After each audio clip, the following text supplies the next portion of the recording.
नमस्कार मित्रों, मैं एडवोकेट विपिन यादव। हमारे साथ हैं एडवोकेट उमेश सिंह राजावत जी, हमारे बड़े भाई। हम लोगों ने अभी तक यूट्यूब में 2 वीडियो डाले हैं। दोनों वीडियो में आप लोगों का बहुत सारा प्यार मिला। अब हम लोग आपके सामने तीसरे वीडियो के माध्यम से आ रहे हैं, जिसमें हम लोग एक नए डाउट को क्लियर रुकिए विपिन जी, रुकिए। जी जी जी हर बार आपके पास डाउट होता है, जी, इस जी। बार डाउट मेरे पास में है। अच्छा विपिन जी, ये बताइए जी कि आजकल आपने देखा होगा कि पुलिस की जाति कुछ ज़्यादा बढ़ रही है। कहीं किसी को उठा कर टाप मार देना, कोई अगर पीड़ित गया है FIR नहीं लिख रहा है। जनरली होते हैं, सब नहीं होते, कुछ होते हैं FIR नहीं लिख रहे। तो अपने विधि में ऐसा कुछ है कि पुलिस वाले अगर हमारी प्राथमिकी नहीं दर्ज कर रहे, अपनी मनमानी कर रहे, तो उनको कानून के दायरे में लाया जा सके, है ऐसा कुछ? हाँ बिल्कुल वो तो बताएं हमारे दर्शकों को। बिल्कुल है। मेरे बड़े भाई ने हमसे एक सवाल पूछा कि क्या पुलिस अपनी अगर ड्यूटी नहीं करती तो क्या उसके विरुद्ध कोई अपराध बनता है कि नहीं बनता है? जी। बिल्कुल भैया बनता है। हमारे IPC 1860 में एक सेक्शन है 166A, जिसमें इस चीज़ को हमारे लेजिस्लेशन ने जी एक्सप्लेन किया है कि क्या अगर पुलिस अपना कार्य नहीं करती तो क्या उसके खिलाफ कोई अपराध बनता है कि नहीं बनता है, इसको फुल्ली एक्सप्लेन किया है। जी 166A में कहा गया कि अगर कोई लोक सेवक अधिकारी है जो विधि द्वारा स्थापित नियमों का पालन नहीं करता है जी तो उसके ऊपर 166A का अपराध बनता है। जी अब जिस तरह 166A में 3 क्लॉज में बांटा गया है। क्लॉज ए जो है हमारा, वो कहता है कि अगर कोई लोक सेवक अधिकारी है किस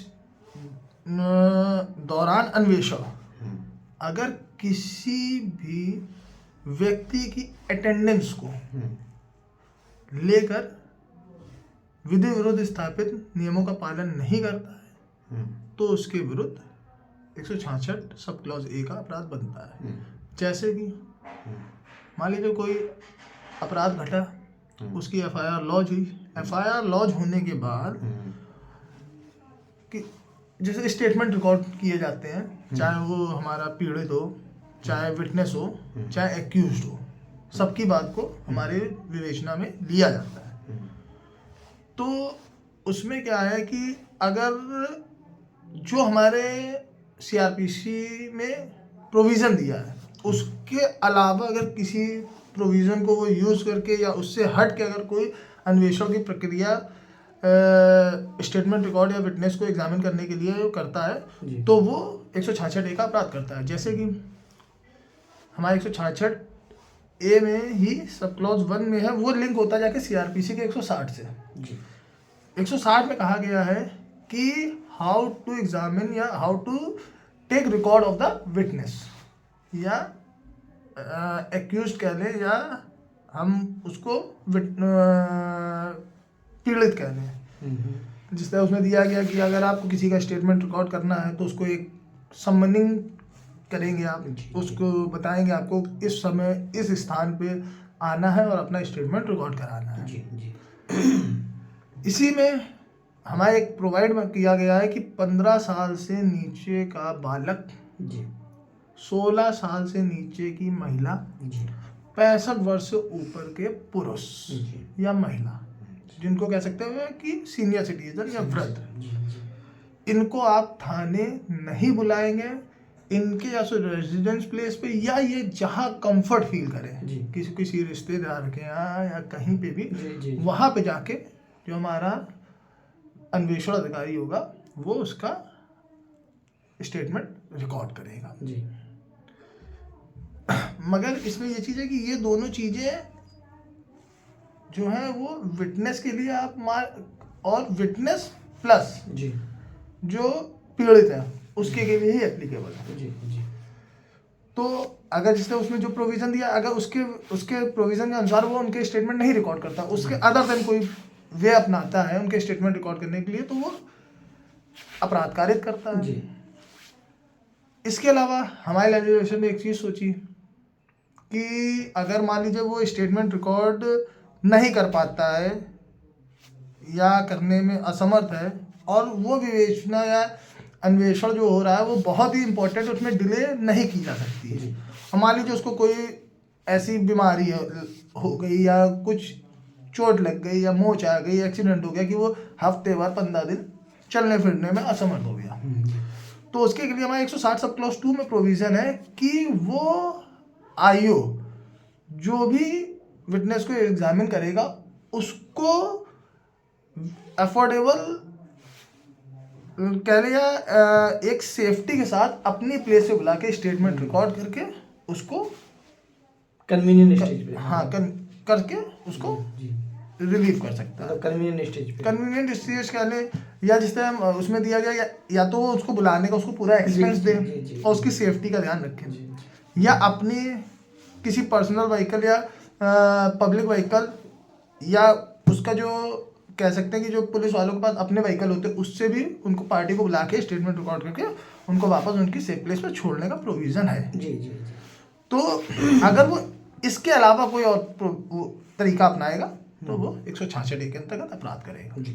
इसी तरीके 166 बी है, 166 ए का सब क्लॉज बी है, जिसमें कहा गया है कि अगर कोई अन्वेषण अधिकारी, सेकंड सब क्लॉज 2 में कहा गया है कि कोई अन्वेषण अधिकारी अगर किसी की अन्वेषण कर रहा है, अन्वेषण की जो प्रक्रिया है उसको कंप्लीट कर रहा है, अगर वो उस अन्वेषण को करने में विधि विरुद्ध स्थापित नियमों का पालन नहीं करता है तो भी वो अपराध कर रहा है। ये चीज़ हमारे CRPC 154, 155 फिर 156 से 173 के बीच में दिया है कि कैसे FIR लॉज होगी संज्ञेय अपराध की, कैसे असंज्ञेय अपराध की, उसके बाद कैसे स्टेटमेंट रिकॉर्ड होगा, कैसे विवेचना होगी, कैसे सब कुछ होके लास्ट में FIR या चार्जशीटेड कैसे होगा मामला। अगर वो इनके अलावा कोई प्रोसीजर अपनाता है तो वो विधि विरुद्ध जाके उस इंक्वायरी को कह सकते हैं कि विधि विरुद्ध जाकर उसको दूषित करने का कार्य करता है। वो मतलब क्या, एक हम लोगों में बहुत कॉमन टर्म्स यूज होता है कि साहब ये विवेचना जो है वो मेलाफाइडी है, या बहुत प्यारा शब्द है, मुझे याद नहीं आ रहा, मैं आता तो मैं आपको बताता जरूर। कानून में प्यारे शब्द होने लगे बहुत ही मतलब ऐसा टर्म है जो कोर्ट में मैक्सिमम यूज होता है। इसके बाद हमारे सब 166 ए के सब क्लॉज 3 में दिया है कि 154 ए मतलब संज्ञेय अपराध, सब क्लॉज 1 में संज्ञेय अपराध जो होंगे उसमें भी कुछ सेक्शन को 166 ए में डिफाइन किया गया है।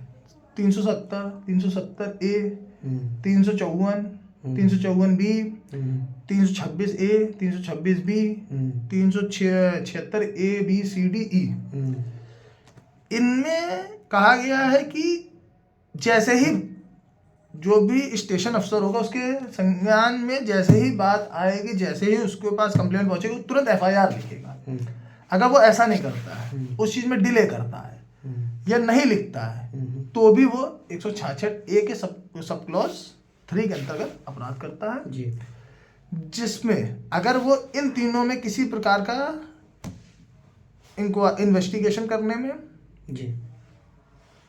और पूरा प्रोसेस FIR लॉन्च करने में डिले करता है या विधि विरुद्ध स्थापित नियमों का पालन नहीं करता तो वो 166 ए का अपराध करता है और इसमें उसके विरुद्ध FIR लॉन्च होगी जिसमें 6 महीने से लेके 2 साल तक की सजा है और ये संज्ञेय अपराध की श्रेणी में आता है।